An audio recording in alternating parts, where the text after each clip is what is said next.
Moonlight, vencedor do Oscar de melhor filme de 2017, retrata Chiron, um personagem negro homossexual, durante 3 períodos de sua vida. Quando criança, sofre bullying de seus colegas de escola. Na adolescência, a introspecção aumenta na mesma porção do bullying. 10 anos depois, Chiron é conhecido como Black, por ser líder do tráfico local. O que não muda, ao longo das 3 fases, é a busca do protagonista por autoconhecimento, algo universal, inerente à vida de qualquer um. O filme quebra completamente todos os estereótipos da homossexualidade, pois além de ser negro, Chiron vive em comunidades nos Estados Unidos, lugares onde o preconceito e a homofobia são cotidianos. Baseado na história real de Alan Turing, criptoanalista inglês e pai da computação moderna, o jogo de imitação se passa na Segunda Guerra Mundial. Turing e sua equipe trabalham para decifrar os códigos nazistas e acabar com a guerra. Ele era homossexual e, ao ser descoberto pelo governo, foi condenado em 1952. Mas naquela época, atos homossexuais eram proibidos no Reino Unido. Turing aceitou o tratamento com hormônios femininos e a castração química em troca da prisão. Infelizmente, até hoje não é lembrado como deveria, muito por conta dos problemas gerados devido à sua orientação sexual. Azul é a cor mais quente, conta a história de Adele, uma garota de 15 anos que divide sua rotina entre completar o ensino médio e dar aulas de francês para crianças. Certo dia, ela conhece Emma, uma artista plástica. As duas começam a se conhecer e dão início a um relacionamento intenso. O filme trata abertamente a questão da homossexualidade e da descoberta da juventude. É aclamado pela mídia principalmente pelo fato de se tratar de um casal lésbico. Brokeback Mountain conta a história de Jack Twist e Anne Del Mar, 2 jovens que são enviados à montanha Brokeback para cuidar de um rebanho de ovelhas. Eles acabam se apaixonando e a relação, a princípio meramente sexual, logo se transforma em carinho, solidariedade e amor.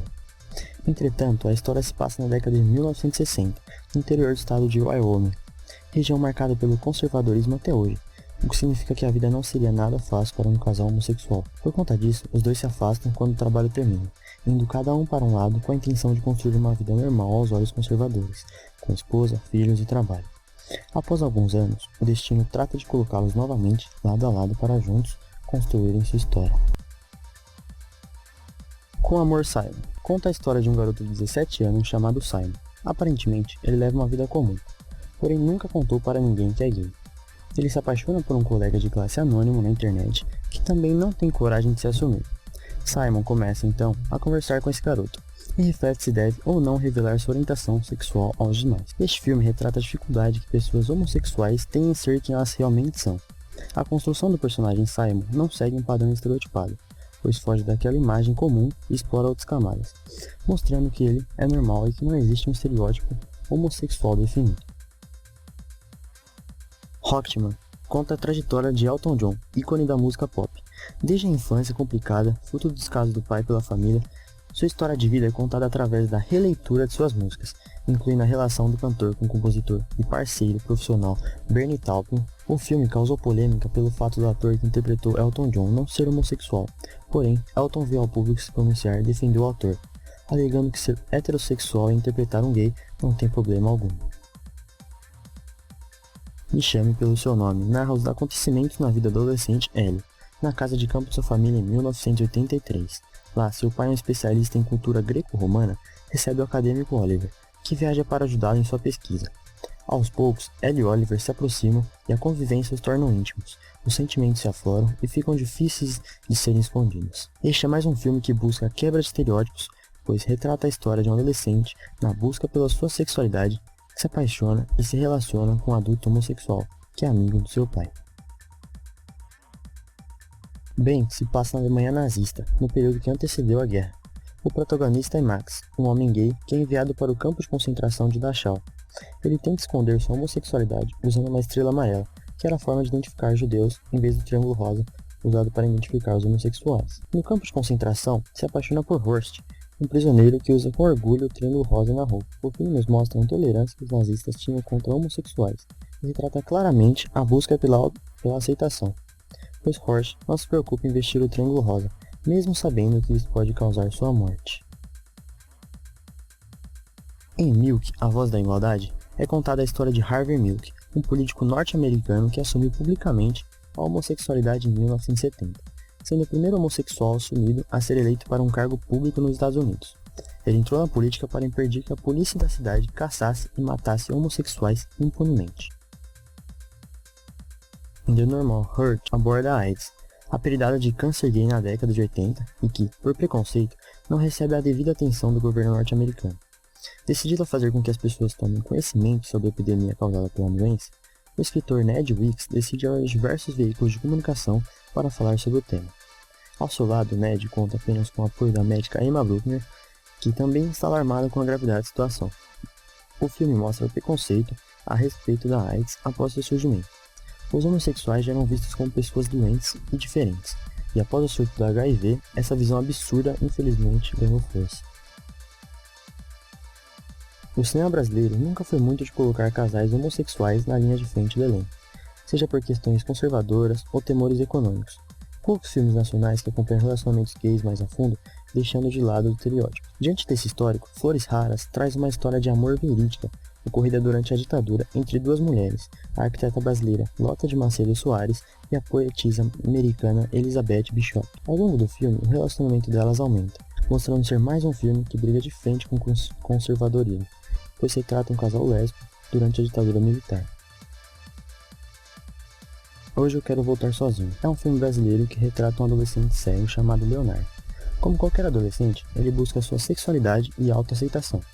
Com a chegada de um aluno novo chamado Gabriel, Leonardo se apaixona, criando assim um relacionamento entre eles. O filme tem uma abordagem bem leve em relação à forma como a homossexualidade ainda é encarada, especialmente do lado de fora. As brincadeiras de mau gosto feitas pelos colegas de classe, no entanto, não chegam perto do que adolescentes gays enfrentam na vida real. Mesmo assim, o filme aborda a aceitação e mostra que qualquer forma de amor é válida. No Brasil, em 1978, um grupo de artistas provoca a moral e os bons costumes pregados pela ditadura militar. Tatuagem se passa em um cabaré no Recife, onde Clécio, líder de um grupo teatral, se apaixona pelo jovem soldado Fininha, que é cunhado de um parceiro seu. Fininha se vê num grande dilema: participar da repressão a subversivos, como Clécio, ou abandonar o exército e, por extensão, seu país.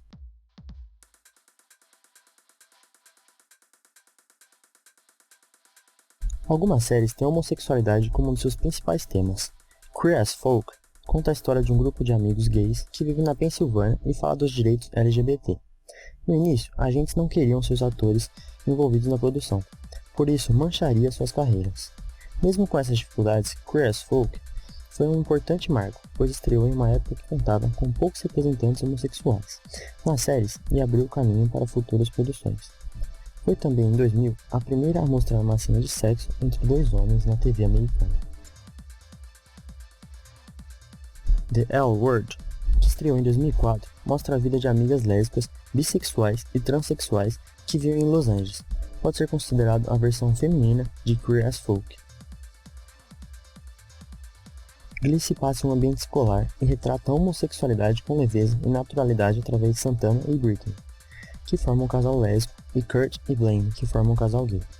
Já o preconceito é tratado de maneira séria, mostrando a sua gravidade. The Fosters conta a história de uma família liderada por um casal lésbico, Steph e Lena. Assim como em Glee, a relação homossexual é mostrada como algo normal. Por se tratar de um casal com filhos, a série é um grande passo contra a ideia de que a comunidade LGBT é imoral. Algumas séries com temática LGBT foram canceladas rapidamente por diversos motivos, mas principalmente por problemas financeiros e de audiência. Desde as mais famosas como Sense8 e Nuke, até as mais conhecidas como It's All Relative, The New Normal, Dance Cove e Noah Ark.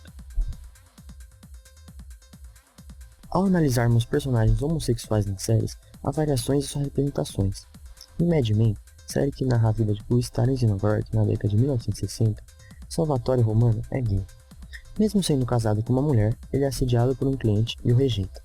Mais tarde, conta a história a seu chefe, que não acredita em sua versão e acaba o demitindo. Em The Sopranos, que conta a história de mafiosos em Nova York, Vitor Spatafore é morto após ser visto se relacionando com outro homem. Os seus superiores ordenam que ele fosse morto e isso de fato acontece. Assim como Salvatore Romano, Vitor é um personagem interessante e diferente. Ambos fogem do estereótipo muitas vezes estabelecido nas produções audiovisuais. Modern Family conta com a presença de Mitchell e Cameron, um casal gay que adota uma filha. Em How to Get Away with Murder, Connor e Oliver formam um casal homossexual.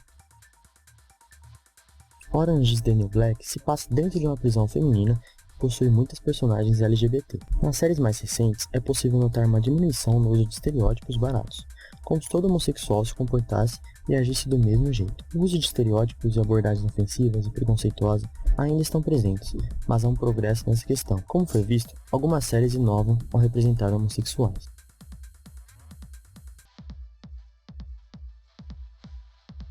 Com o cenário atual das novelas brasileiras e com o fortalecimento da comunidade LGBT no Brasil, vemos que muita coisa mudou com o tempo.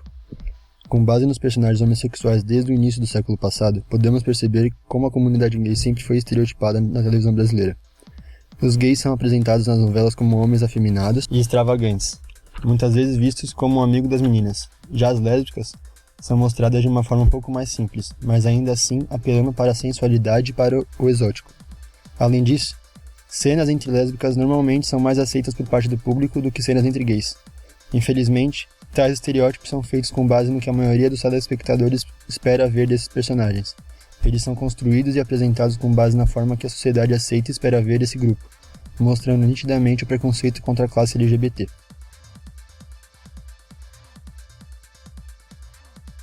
Apesar de ser um ótimo apresentador, Silvio já fez brincadeiras homofóbicas, estereotipando o homossexual. No famoso jogo das 3 pistas, Silvio deu dicas como uma palavra de famosos como David Brasil, Gominho e Pablo Vittar, esperando como resposta a palavra bicha, um termo antigo que estereotipa o homossexual. Apesar de ter sido bastante criticado, essa cena voltou a se repetir em seu programa e no mesmo jogo das 3 pistas. Dessa vez, o apresentador deu dicas como rebola quando anda, tem jeito de mulher e tem nome americano, esperando como resposta certa a palavra gay. Novamente, podemos ver um estereótipo atribuído pela sociedade ao homossexual, retratando que o gay tem um jeito diferente de qualquer outra pessoa para andar, pois como disse Silvio Santos, eles andam rebolando. Carlos Roberto Massa, conhecido por apresentar o famoso programa do Ratinho, fez um comentário preconceituoso em um vídeo das suas redes sociais. De um jeito descontraído, Ratinho disse que até em novela de cangaceiro da Globo eles colocam personagens homossexuais, se referindo a eles com a palavra viado. Completou seu comentário dizendo que naquela época não tinha homossexual, revelando o pensamento antigo e ultrapassado da sociedade. A Globo colocou viado até em filme de cangaceiro, gente. Naquele tempo não tinha viado, não. Você acha que tinha viado naquele tempo? É muito viado. É viado às 6 horas da tarde, é viado às 8 da noite, é viado às 9 da noite, é viado às 10 da noite. Mas é muito viado. Eu não sei o que está acontecendo. Não tem tanto viado assim? Ou tem? No programa Casa de Família, apresentado pela Cristina Rocha, encontramos diversos casos de preconceito e homofobia. Nesse vídeo podemos ver o que a apresentadora se sente bastante incomodada com a situação, onde a mulher não aceita o seu irmão gay. A apresentadora não aguentou e acabou se exaltando com a convidada. Sabe que eu não ia deixar na minha casa, nem entrar? Eu não ia deixar entrar uma pessoa como você. Não, na minha casa, se os seus filhos fossem pequenos, eles não, me deveriam fazer também. Eu não deixaria entrar na minha casa uma pessoa homofóbica e doente como você. Não. E ignorante da por cima. Um dos talk shows com maior audiência nos Estados Unidos é o Ellen DeGeneres Show. Ele é apresentado pela comediante, atriz e dubladora norte-americana Ellen DeGeneres, que é abertamente lésbica desde 1997. Já no Brasil, um talk show relativamente novo é o Estação Plural, da TV Brasil. Ele conta com entrevistas e promove debates a respeito de comportamentos e atualidades. Com o objetivo de quebrar tabus, o programa abre espaço para a troca de experiências e pluralidade de ideias. Conta com 3 participantes fixos, todos ligados ao universo LGBT, de forma pioneira no Brasil. A cantora e compositora Ellen Oléria, o jornalista Fernando Oliveira, conhecido como Fefito, e Mel Gonçalves. Selecionamos 2 entrevistas, uma com Ney Matogrosso, que trouxe situações de sua vida e dificuldades por ser uma pessoa pública homossexual, e outra com Drauzio Varela, que acrescentou muito ao debate, pois além da discussão social, trouxe uma discussão científica sobre a homossexualidade. Foi na ditadura militar que eu contestei o sistema, mas eu já tinha enfrentado meu pai, que para mim era a autoridade, né? Então eu olhava para a ditadura como se ela não existisse. Eu sabia dos perigos, eu sabia dos riscos que eu estava correndo, mas eu ignorava. Como é que você decide a sexualidade? Como é que você controla o seu desejo? Você pode controlar o comportamento, Fernanda, mas o desejo você não tem como controlar. O desejo é água, morro abaixo. Como é que você vai controlar o desejo que você sente? O desejo se impõe. Apesar de tudo, não vemos a presença de estereótipos e muito menos uma visão pejorativa dos homossexuais nas propagandas. Pelo contrário. Na verdade, o que vemos são ações muito bonitas como a do Boticário em 2015 e a Natura em 2019 para de alguma forma combater a homofobia, mostrando casais juntos sem nenhuma ridicularização ou problematização, mostrando que não há diferença entre casais héteros ou então homossexuais.